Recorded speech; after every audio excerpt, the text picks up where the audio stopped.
There we go. Thank you so much. Now, before I get started, I was just sharing with group. I was talking a little bit about tonight's teaching and things in general, and I started to feel a little tense or like, get it together, Glenda. We feel a little apprehensive that I can share properly.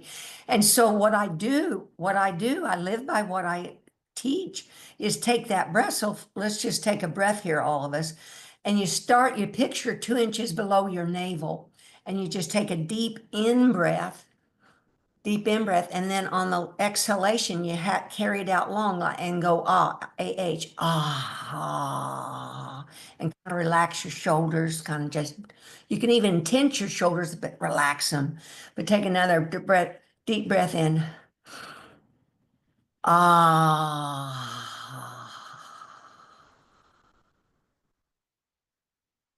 And another deep breath in. Now, I was watching some recorded show that Terry told me about, and this gentleman, heck, I forget his name. He's got, I don't know, 100,000 followers or something. And he just talks with neurologists, and they get pretty involved about this quantum physics, about space and particles. But what he was talking about was breath work. And I know this breath is just so relaxing, but also powerful, because AH is a seed symbol that connects us to all beings in all the realms. And they were talking about just these deep breaths, and I think they said for 3 minutes, actually lowers, puts you in other vibration, but lowers stress. There's scientific words for what I'm teaching, but I have no idea the magnitude of it. I just damn know it works. I don't know the science behind it, yet that Lama Surya Das, this is a crux of the teaching, is breathe, relax, and smile. And this bringing our attention to our heart muscle, which unites mind and heart. But anyway, I digress a bit. But of course, I invite in Holy Spirit, Jesus, Buddha, and the enlightened beings. Be here now, guide me what to do or say. Help every person here with their insights. And I want all that comes to me to share. Sometimes I say that their names kind of fast. Other times I've kind of slowed it down. Because Holy Spirit, of course, we don't have a picture of him or her, because it's clear light, the mediator between that knows of God and heaven, but also knows of this world the children made up, and is calling us to, is that second voice, although the voice of ego is false. It's the only real voice, Holy Spirit. But anyway, calling us to come back home. But Jesus, now I got a picture of Jesus. You can Google different pictures. So I kind of pause and I'll look at that face of his. Oh yeah, Jesus, he's here. Then Buddha, see Buddha, we just kind of have a picture of him. Buddha's here. And enlightened beings, that's all the people that have awakened in the mortal body and become enlightened, awakened their mind, opened their heart, joined their heart mind, and opened, the arc of light, the great ray, and all. And we're light beings. And remember what they are. They're God, not in the arrogant way, because there's only God, true, clear light that animates everything. He's, of course, our creator, but we're exactly like him. And lesson 183 says, call you by your name, which is God. So anyway, I kind of paused there, and I just kind of see them because they're here, but there's a closeness. And in Buddhism, there's a thing called deity yoga or guru yoga. And see, they take on gurus, which I had accepted that Lama Surya Das as a guru. But now he's, because once a person's Buddha, Christ nature's awakened, they don't need a guru anymore. But yet he's a teacher. But then people picture their gurus, or they picture these enlightened beings that taught those beings because they're wanting to bring them all in. So we do that by simply, it's our love, love of them. And we know it's true. We know they're there to help us. We just call on them. But anyway, but it brings tears to my eyes. That's what was happening a while ago. Let's see, is everybody? Because I was talking to my sister and brother-in-law. I was sharing some vision I had. And my brother-in-law kind of said, he was honest now, I don't know what you're talking about, Glenda. But my sister, Jean, she's kind of a different wavelength, and she'll get the essence, some of the essence of what I'm saying. Because I was sharing this vision, and I'm not going to go on the whole thing, but that means in meditation, I just look in my mind and there's this vision. But I was taken into this palace, this huge palace, and it had a high vaulted ceiling. And on the second floor were more high vaulted ceilings, but then there was this throne.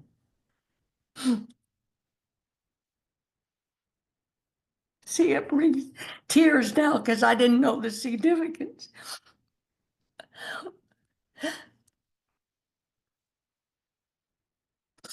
And I could, the person didn't have a face or body, but just, sheer silk golden robes, but had a huge halo around their head. So what I thought about, well, that's either Jesus or Buddha, I don't know. And I looked around this room and it was filled with these beings that I assumed were enlightened because, and they were sitting, but they had no faces, no bodies, but they had these sheer, pure silk gowns on, purple, yellow, gold, all the red, these bright, beautiful colors. And standing at and they were chanting, and standing at the front of this room was a man. He was standing, and he had no face or body, but the robes you could see the full. And the others had hoods where their head was. There was silk, same silk clothing.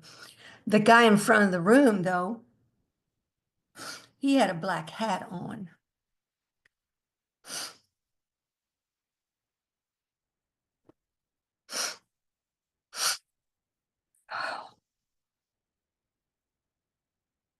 Oh, it's just so sweet. And he asked me, did I want to join the group? And I said yes. That's all I said, yes. Then he said, you can be in Surya's group. And I was okay with that.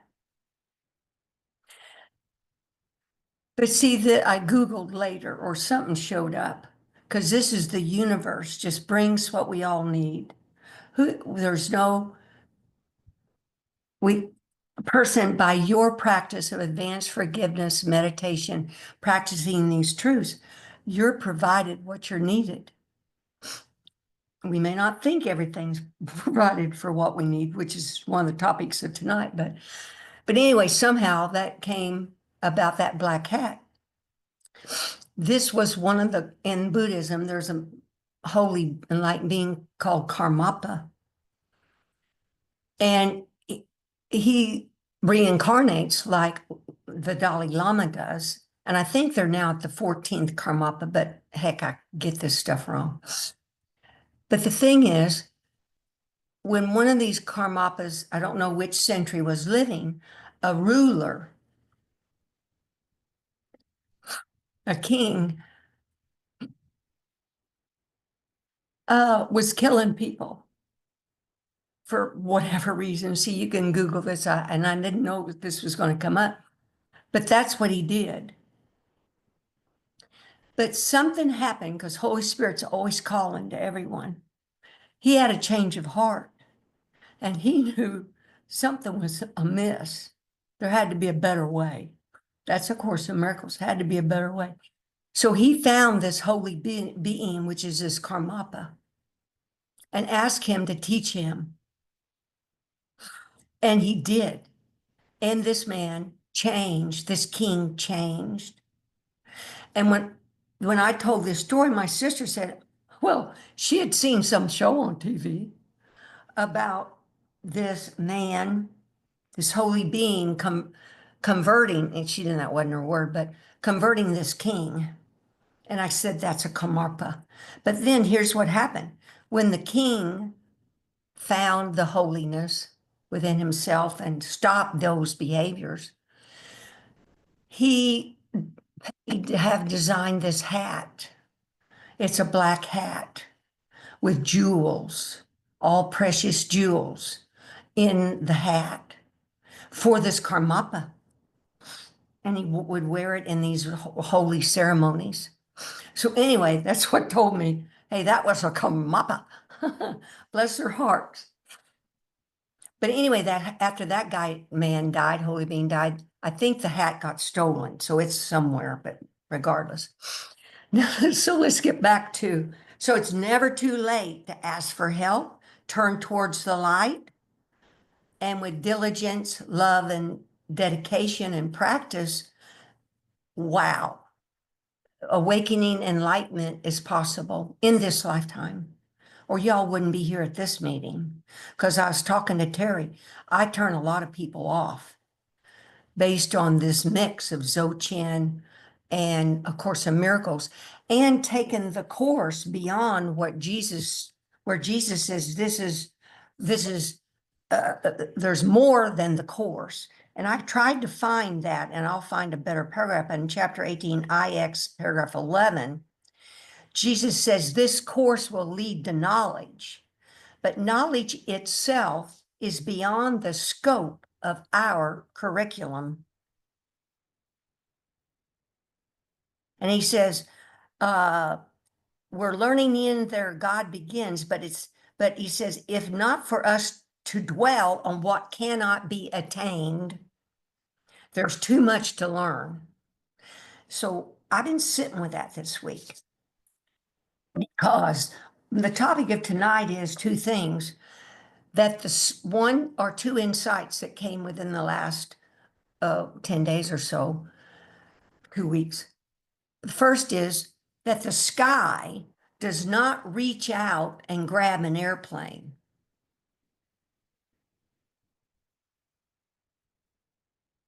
Well, really, now why that's important is, what does our skylight nature of mind do? It reaches out and it grabs all kinds of stuff. Wham, there's a thought I like, I want it. There's a feeling, oh, I don't want that feeling, I'm gonna push that sucker away. But the bottom line, why that's so significant, I would recommend writing it on a little sticky note around. The sky does not reach out and grab onto a plane, because that's a reminder for us to stop and consider, what the heck am I thinking about? What am I doing here? And then pause, take those breaths, pause, help me, Holy Spirit. Was I thinking about some image? Then let me go think of my brother as God. I love you. I love you. Okay, no, so that was the one insight, is there's sweet Teresa. I haven't seen her in a long time. Thank you, thank you. Susan A came out tonight. Haven't seen her. Julia's back. There's Chaz. Angela, forget here. Holy Son God, Holy God Terry, Holy God Joan, Holy God Chaz, Holy God Nance, Holy God Angela, Holy God Jerry, Holy God, and Jerry's back. Susan, Holy God Debbie, Holy God Teresa, Holy God Leon, Holy God Julia, Holy God Glenda. Thank you, thank you, thank you. This is a synergy, a beautiful energy that you provide that helps me in this teaching. Oh, but what I was sharing before is, I love sharing with you all, because my brother-in-law says, you're alone, aren't you? in that I'm not alone, but who can you share this with? I said, oh, I have a few people I call and I go, hey, you got a minute? I want to pass something by you. Or what's going on? And then they'll tell me what's going on in their life. Oh, just so beautiful.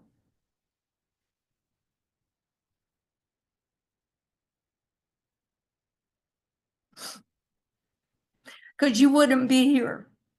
Because these are lofty teachings that I teach that combine Dzogchen and the Course. And it's come to me is that there's a saying that came to me that said, when Buddha and Jesus met in Glenda, that's what I see's happened when Buddha and Jesus met in Glenda. And these are things that don't make me exceptional or special. It's just that these insights are coming to me here that I share, but as I listen and talk with each of you, then I get your insights and it helps me. It builds, all this builds on itself to help us all. We're walking each other home in this group, this lovely, lovely group. But anyway, so thank you, thank you. So the second topic is consider what shows up could be for our highest good. Now, that's a big pill to swallow.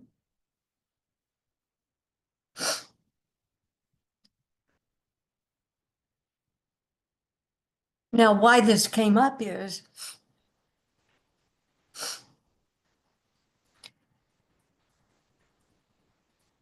I wasn't always thinking about what was showing up. Like, what's the universe showing me today?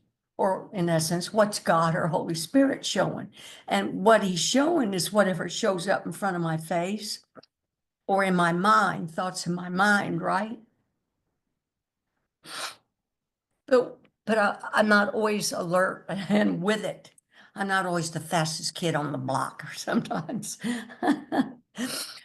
So here's what has been happening for 2 or 3 weeks. I would get these thoughts.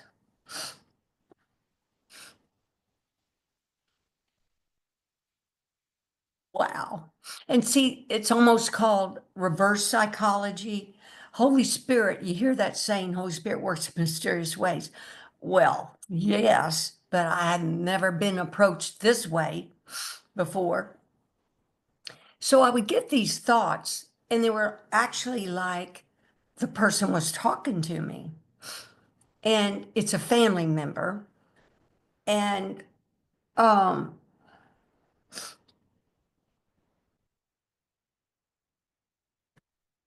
and the thoughts were based on something I thought had been resolved.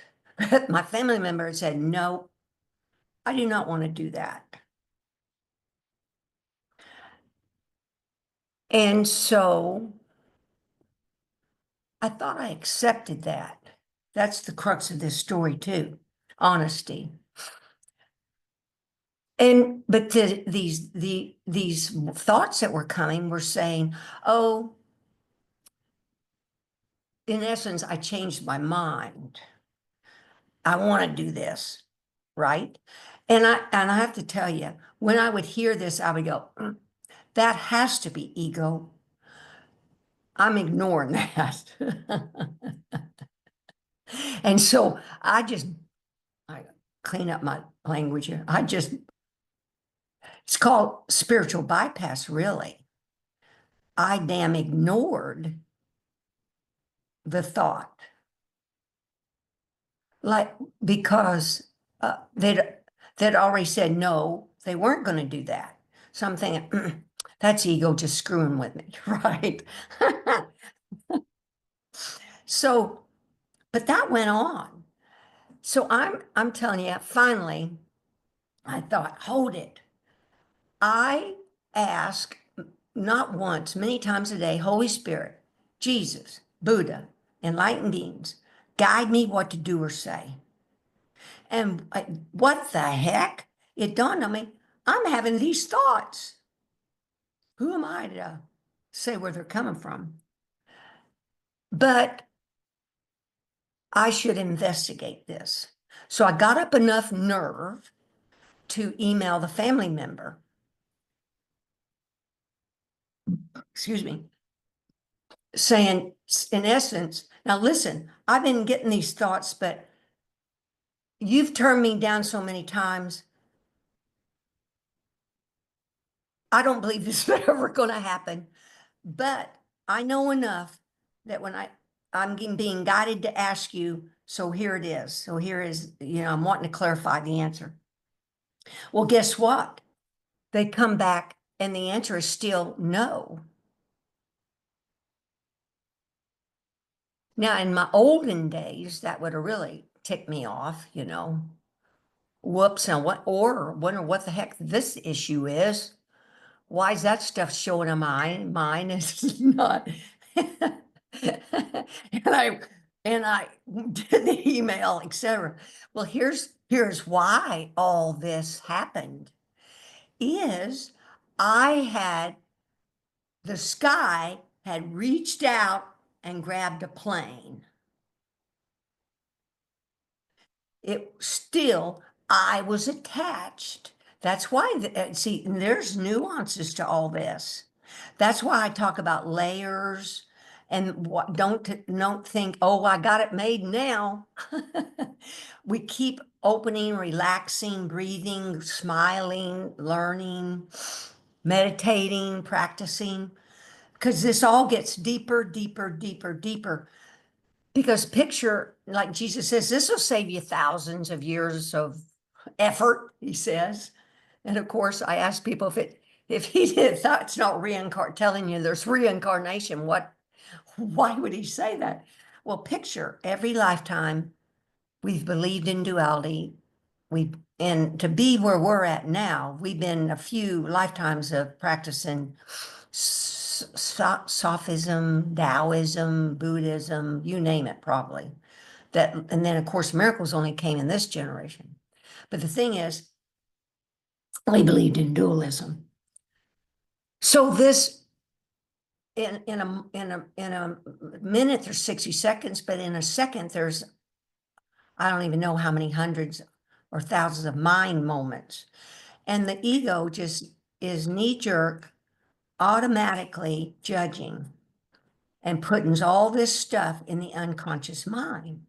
Whoa. So in Gary Renard's Disappearing of the Universe, or one of the books, he says the ascended masters are telling the unconscious is as deep as an iceberg, unconscious mind. So we're healing, we're releasing these thoughts, attachments, these attachments. In dualism, there's two-ness, there's subject objects. I got to agree to go do something, choose to do it. So that two to tango, I got a sticky flypaper mind that grabs onto these things. And until it's brought to my attention, do I let it go? Because this one was still laying there. I had an expectation of that family member and what the heck they ought to have done. Right?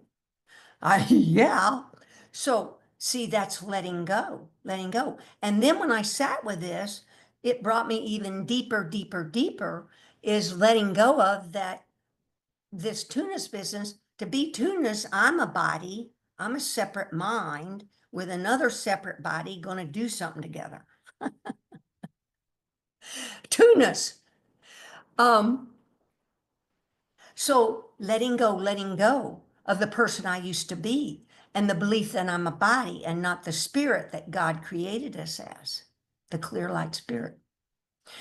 And that my family member and you all are bodies, because you see, it's so ingrained. If it wasn't enough for it just to be this lifetime of 50, 60 years or more of never questioning that it's a body talking to a body. I mean, really, huh? Oh my. But anyway, so then, um, that led me to realize the part about what if everything's, for our highest good? Because if that had not showed up, then I wouldn't have been, go through all the little steps to look at it and then go deeper to think about form. Because see, the form and emptiness, or form, spaciousness, and clear light mind, they're intertwined. There's no separation. We look like our body's separate here, but the light's just radiating out every cell, just inner flowing all through all of us. But anyway, so this came up, but then I got a couple of phone calls, or maybe I made one of the calls. And I'm not sharing names, but but it's just so beautiful. I realized that's part of this teaching. So what's showing up for these two people? One of them is physical ailments, and the other is some financial lack. So then as I talked, I just kind of leaned back in my mind, and then I'd watch, see what thoughts showed up, right? Or what was my instinct, or what would, and then, and then I'd talk. But here's the main thing about any of this. First of all, we want to do our darndest to not label it good or bad. Okay, it just is. This ailment just is.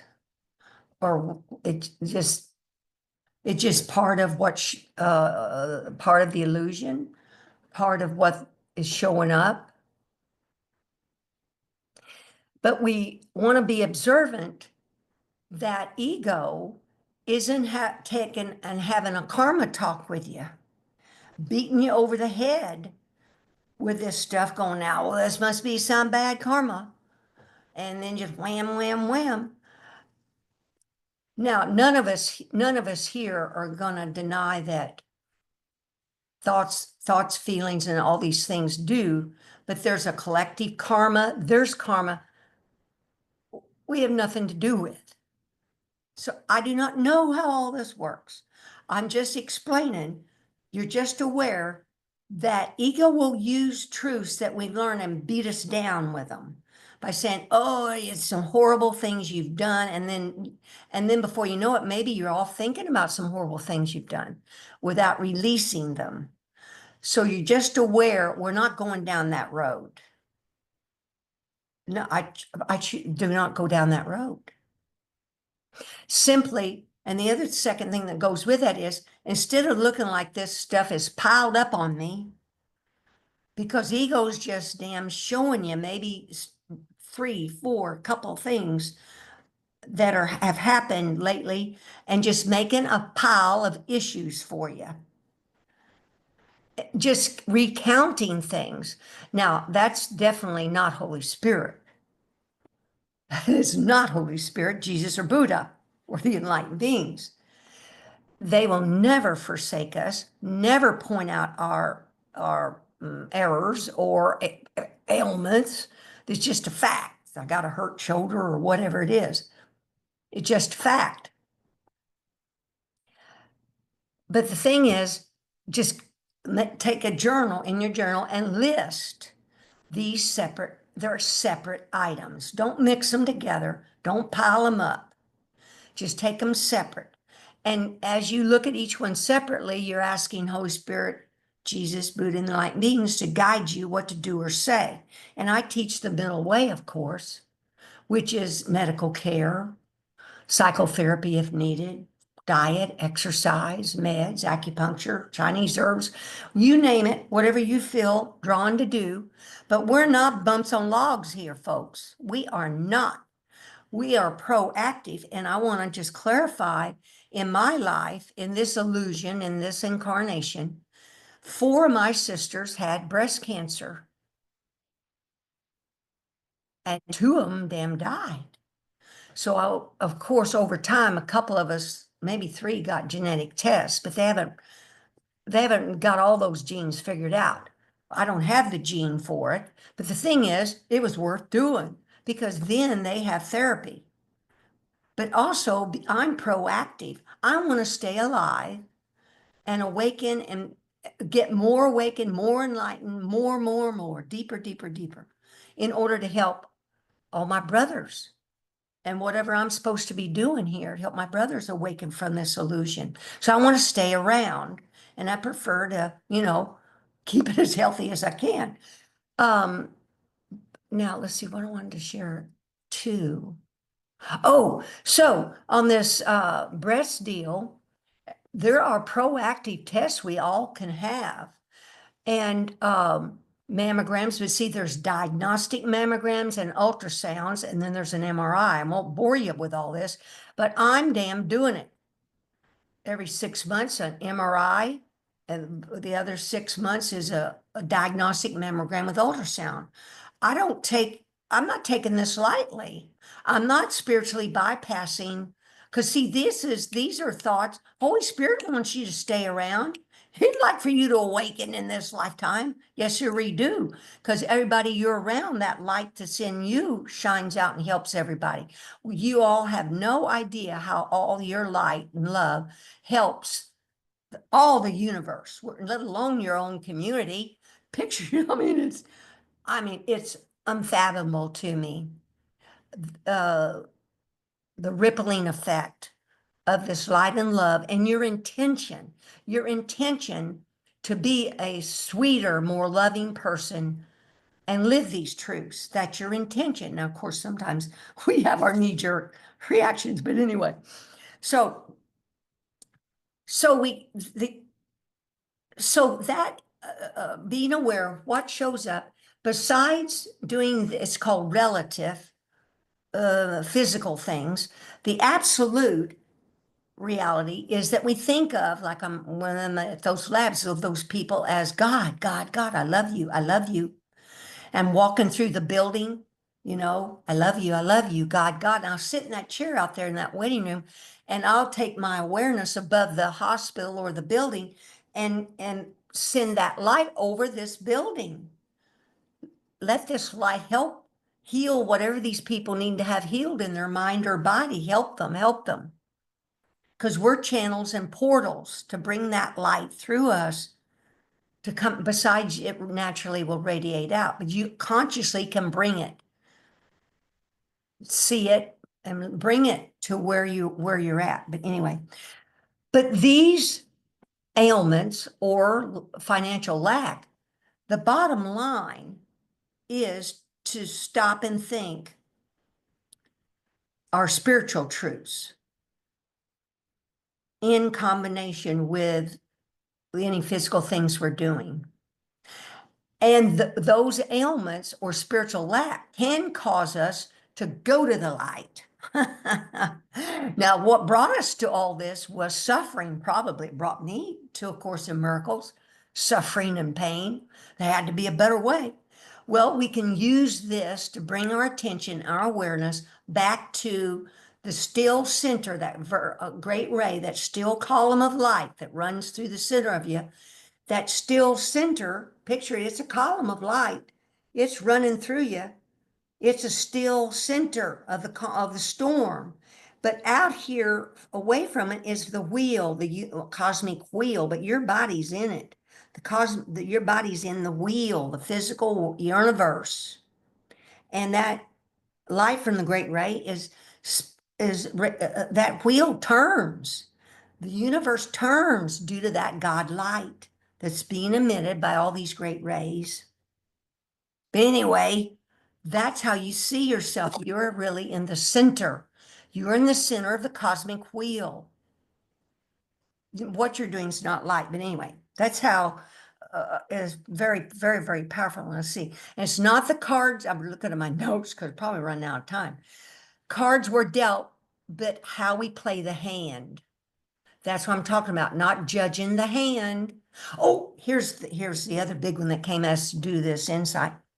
Oh, is where Jesus says there's things beyond this curriculum. Well, here's what's beyond the curriculum for me, anyway. Take it for what you want. I was sitting with this. The Course is teaching, of course, that we're this clear Christ spirit, and to let these thoughts and feelings come and go. But what he's teaching, mainly teaching, is to learn to sort true from false, right? He's teaching us truth and to sort true and false. But to sort true and false, that's still duality, two-ness. So what I want you to consider doing is when you lean back in that soft white pillow of God's presence that's here, rest in your weary heart and mind, just in that stillness.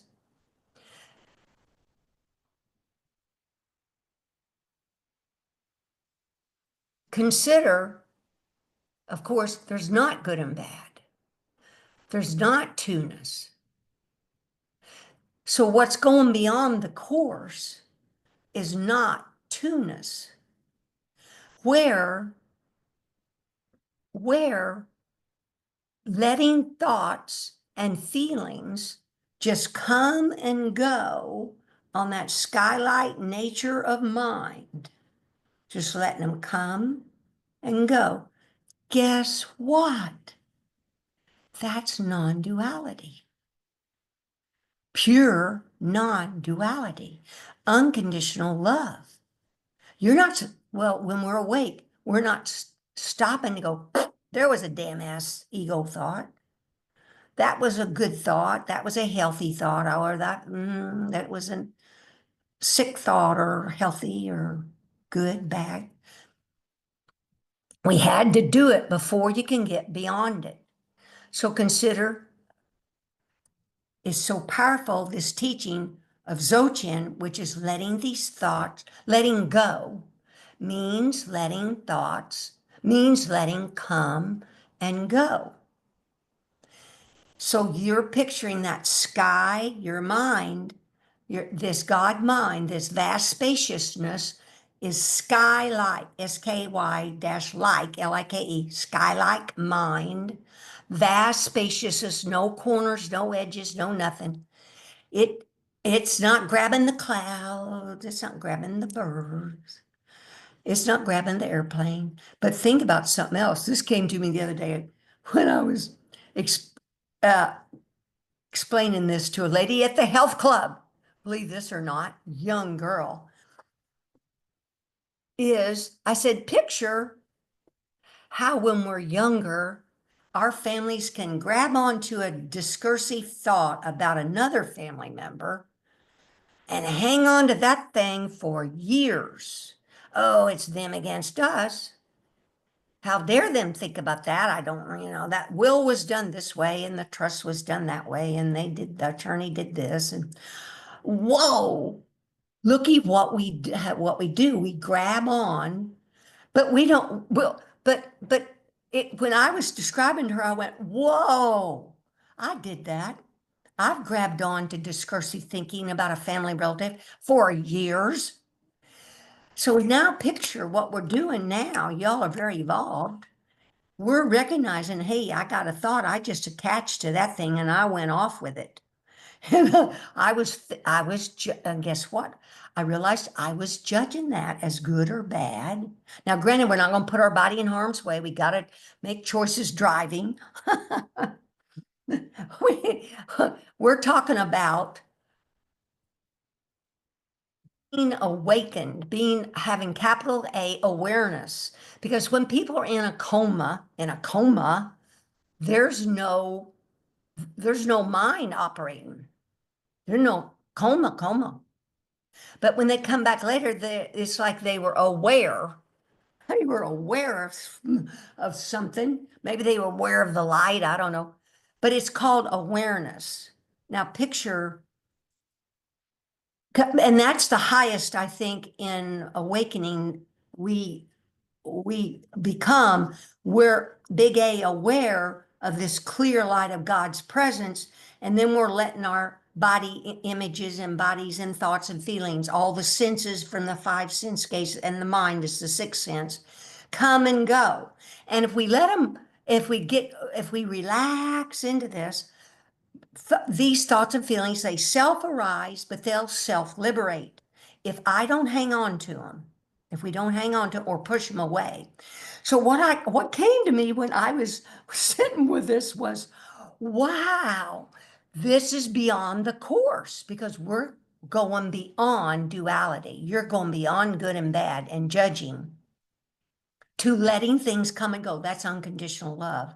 Unconditional love, that sky lets the birds do whatever the hell they want, the clouds stay as long as they want or go. Or look at humankind polluting the sky with stuff. But anyway,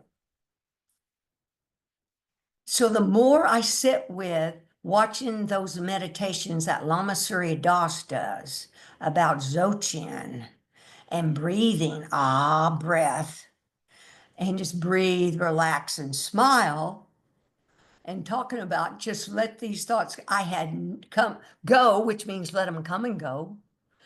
Man, whoa. That's why it's called uh, this high teaching that it is. Now, granted, within the Course, Jesus will talk about just letting that stream of thoughts go. He'll touch on it, But, okay, now let's see. Oh, we're not doing spiritual bypassing. And that means because we learn to sort true from false. I've caught myself going, oh, that's ego. And then just shut down that false ego, whatever it was, and switch to some thought like I am joy. Well, now that I know that the universe is bringing to me what is for my highest good, then I want to kind of consider what thoughts are showing up in my mind and in front of my face. But the thing is the unconscious mind is wanting to be healed. So it's bringing these look like dark egoic thoughts up.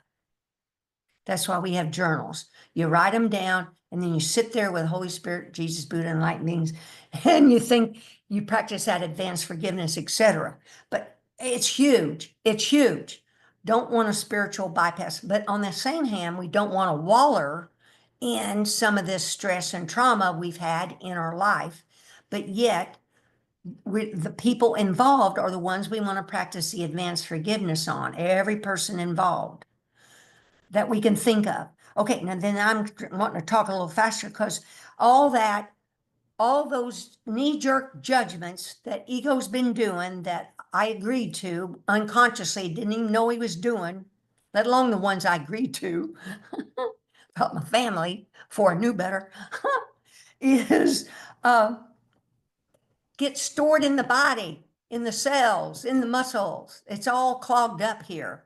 But as you let go of one of these judgments against a person, and it could take 100, 500, 1,000 times on somebody that's really pissed you off, because they represent somebody that probably pissed you off in every other lifetime you've had. So when you let go of what they're doing in this lifetime, you're letting go of all that other stuff. Now, what I want to, and then we say, I love you, ego, I love you, because I realized I'd put ego in a box, like, get the hell out of here. I want nothing to do with you. Plus, body's a symbol of ego. I wanted nothing with enlightening the body.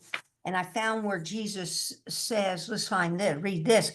What we're ending up with in this awakened state of integrating heaven and hell, nirvana and samsara, form and emptiness, meaning the God clear light animates everything, regardless of what it looks like. This is chapter 2, V6. Only the mind is capable of illumination. See, the mind, we're unveiling these thoughts or judgments out of the mind. There's conscious and unconscious mind. But anyway, spirit's already illuminated, and the body in itself is too dense. The mind, however, can bring its illumination to the body. Bingo. Now, typical Course students don't want a damn thing to hear about this stuff. But you're a light being, and Jesus throughout the Course is talking about this. And next week, I think it is, Jesus, they got me talking about arc of light, great ray, and I've already started the list. But anyway, I don't want to take time here, but this body, you become an embodied Christ, an embodied Buddha. You're living, you're walking around holy. And well, you're holy now, you just haven't remembered it. It's veiled by these thoughts, feelings, and obscurations, your holiness in your mind. The mind, however, can bring its illumination to the body by recognizing that it's not the learner and is therefore unamenable to learning. See, we're not teaching the body anything, of course. The body is, however, easily brought into alignment with a mind that has learned to look beyond it toward the light. So the body is getting aligned with this great ray light. And that alignment, there's a core to light, but there's two light wind channels that go one on each side of this great ray light. That's the yin and yang, the opposite masculine, feminine energies that have been opposing forces, causing this violent conflict, opposition to each other within our minds and hearts. But uh, but so you embody the Christ, the Buddha. Oh, now if you really want to get rid of a bunch of these unconscious judgments, and this is true. I've heard it. Now I've not experienced death or near death experience, but they'll talk about in these books that when the person died, what shows their life comes before their eyes or whatever in their mind. Their life shows up and they're asked, what would you have done different? Could you have done anything different? Could you have loved different? I don't know what they asked, but something like that. Well, what I'm asking you to do is to look back, and why this has come up is next week I'll talk about it. When my arc of light opened and the great ray started to download, the great ray, the light came in this dark body. I was laying flat on a bed in Sedona, Arizona. My legs started jumping up and down like 6 inches, and my arms, because the light was going into this, hitting this darkness. You know, and immediately what started showing up in my mind was images from people from my childhood through my whole life. I'm not kidding you. So this happened to me not in a near death experience, but in this, great ray deal. So you can get a jump start on all this, but it's also a way to help heal the unconscious mind. So you go back through your life from childhood, family, schools, college, whatever education you had or trainings you've had, jobs, relationships, you name it. You name it. You go through looking, you're calling up their image. Now, why I could do this was for some reason, I have been led to research where arc of light and great rays showed up in the Course of Miracles about a month before I went to Sedona, Arizona to hear a Gary Renard retreat thing. And in it was talking about the arc of light being released in the great ray, or I would have been scared laying there in that bed thinking, oh man, and made it stop. Maybe I would have got up and left. No, this went on 3 or 4 hours. And for a couple of years, every time I laid down flat, this light would come in and would take care of darkness. Now, you all can do this with your mind by you visualize this great ray. It's here, but it's just clogged up. But picture it's a column of light. It comes straight down and just see it be open with whatever color light you want, white or purple, whatever color light you want. It just radiates out all your whole form. Because we visualize we're ego, so why can't you visualize that you're light, that you are? But anyway, then other times I want you to bring up these images and I practice advanced forgiveness on them. Back then, I didn't say God to them because I didn't know lesson 183 then. I had heard in one of Gary Renard's CDs something about, or one of these books, about you are spirit, whole, pure, and innocent, all is forgiven and released. That was in one of my original forgiveness documents. And man, I'd repeat that so fast. Or I'd say light, spirit, to an image that would show up as my whole life passed before me. And and I still get nuances of bosses and friends that I forgot to practice on when I would like work for Macy's in Kansas City. You know, I mean, this is detail oriented because it's just knee jerk, our judgments of people uh, that were around. It's just we think they're a body, number one, so we're letting that go as well. Anyway, oh, and then the next thing, that this is very powerful. Not everybody wants to do it. You're not taking on their karma. You're letting karma go. Is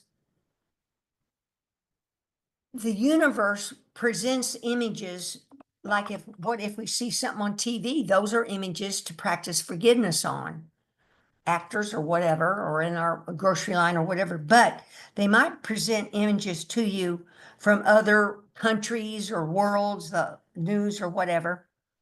Now, what I want to get at is, oh, and because Jesus says this could save you thousands of years of effort, it came to me one time, if ego could think it, I probably did it.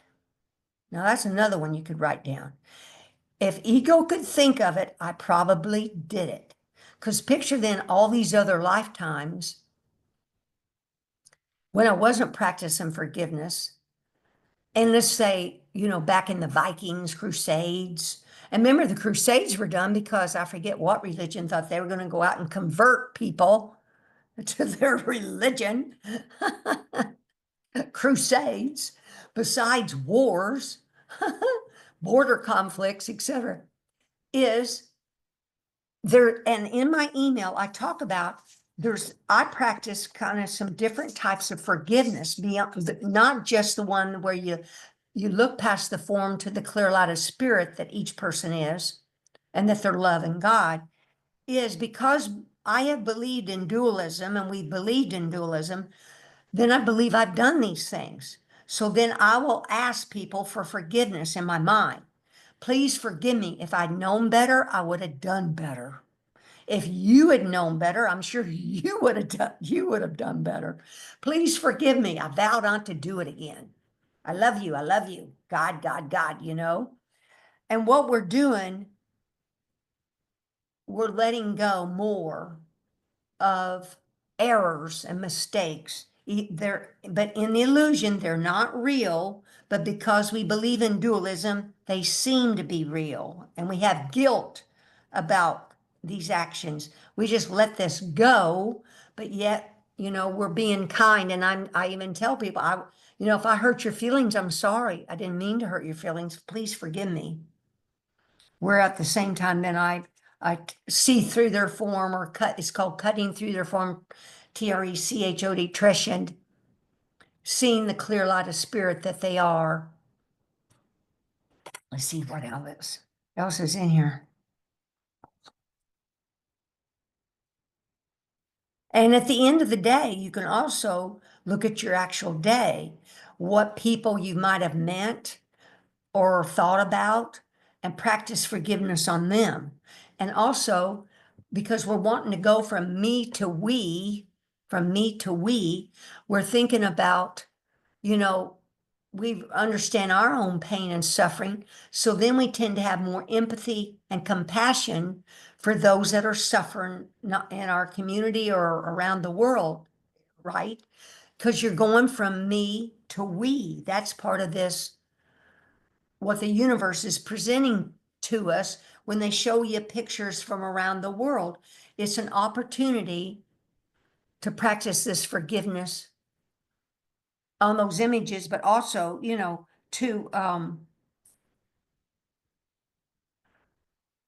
practice empathy. Oh, why that comes up is, see that, and good deeds, by thinking of these individuals, people, as spirit, are good deeds. Now, I want to pause here for a minute because this is significant, because I'd never thought about that I was doing a good deed. I just knew, I just knew this was the way to practice forgiveness, and how to help my brother awaken was how I thought of him would help him think of himself as clear spirit, this light, clear light. But that is a good deed. So if you meditate each day and you call out the names of family members, politicians, like I'll call that, you know, Kaczynski, Vladimir Putin, these different leaders around the world.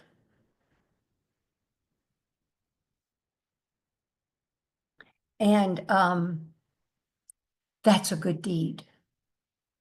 And then if you actually do, help pick up trash or contribute to some, like free Tibet. I don't know what um, things a person might be doing, daily bread in your community, or um, helping in your neighborhood, somebody, a shoulder for someone to talk to, or food to a neighbor that might need it that can't cook right then. You, I don't know. The thing is, it's merit. At the end of the day, we want to have done more good, there's good for you, but more holy type, helpful things, from going from me to we. Because a person in some course groups, they'll go, well, if it's all an illusion, all a dream, what the heck does it matter? Well, it matters because there's this thing called dualism, that conscious and unconscious mind is automatically judging things. So it's important to how we think of our brothers and what we're thinking, saying, and doing, right? And then in meditation, when you lean back and you simply let thoughts, feelings come and go, it helps you then when you're off the cushion, let thoughts and feelings come and go without reacting to them. You actually gain a gap between thoughts. You have to actually start to get some sacred pauses, some little more quiet times where you have a chance to respond instead of react to something that's going on, or to do nothing, depends on what you're guided to do. Of course, I already talked about it. Teach the middle way.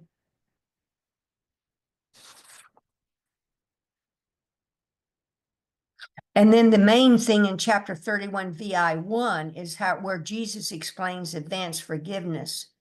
You see the flesh or recognize the spirit. There's no compromise between the two. What you decide in this determines all you see and think and real and hold as true. If you choose flesh, you never will escape the body as your own reality, for you have chosen that you want it so. But choose the spirit, and all heaven bends to touch your eyes and bless your holy sight, that you may see the world of flesh no more, except to heal and comfort and to bless. And see, he's asking us to look past the body, past the flesh, to the clear light that's here, which looks like space. Doesn't it? Behind me and around you, space. That's the vast spaciousness of God presence, God mind. And all these forms are projections, animations onto this clear light that are animated by the clear light. That's why we're all in this together, and we're all in union, because our reality is this light. Now let's see, it's 8:03. Now, before we stop, let's go around the room and practice this advanced forgiveness, which means and it simply means, by simply stating this or thinking this way, you're having spiritual sight. I know it's hard to believe, but it's true. And it builds on itself, and then you ultimately see the clear light that's here. But first, you're thinking this way. So how we think of our brothers is also how we think of ourselves. So it's a double whammy. It helps them and it helps you. So go around the room and thinking of each person on the tile. I won't say a word. I'll wait here.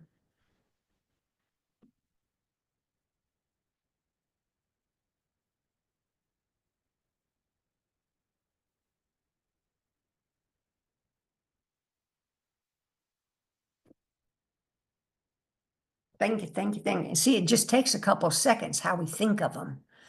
And you silently do this. We don't run around out there yelling out, God, God, God, I love you to everything.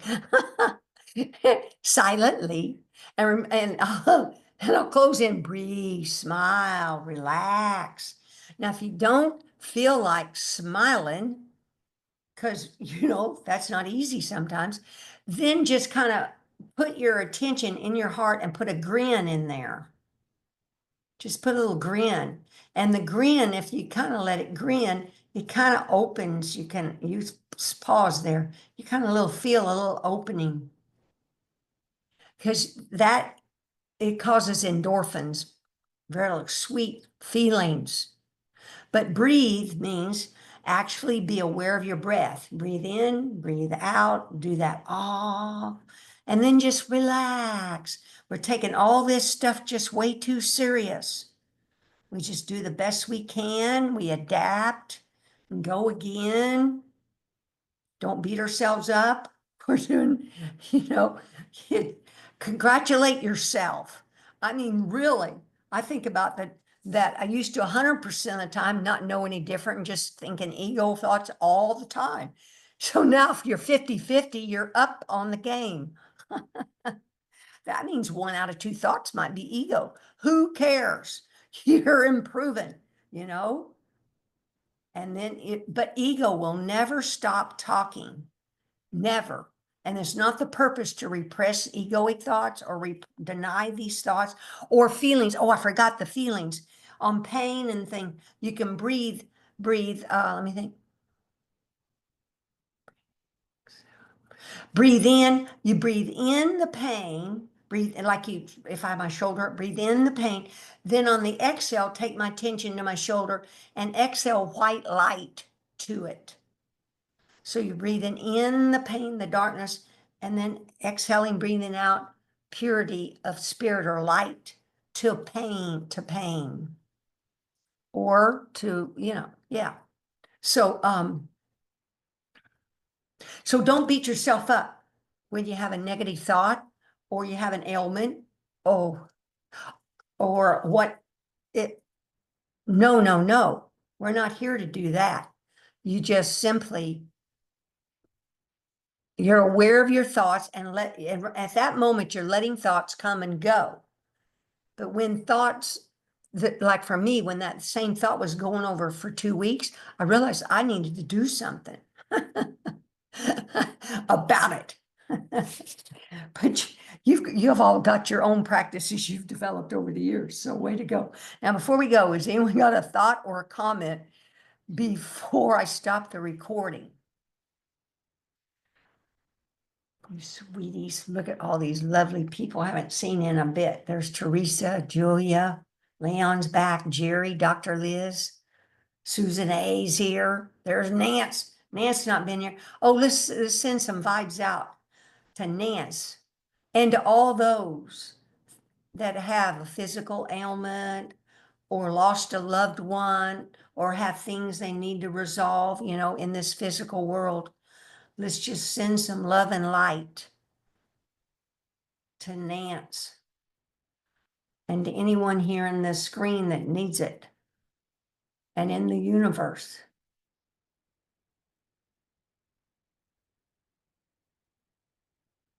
Wishing them well.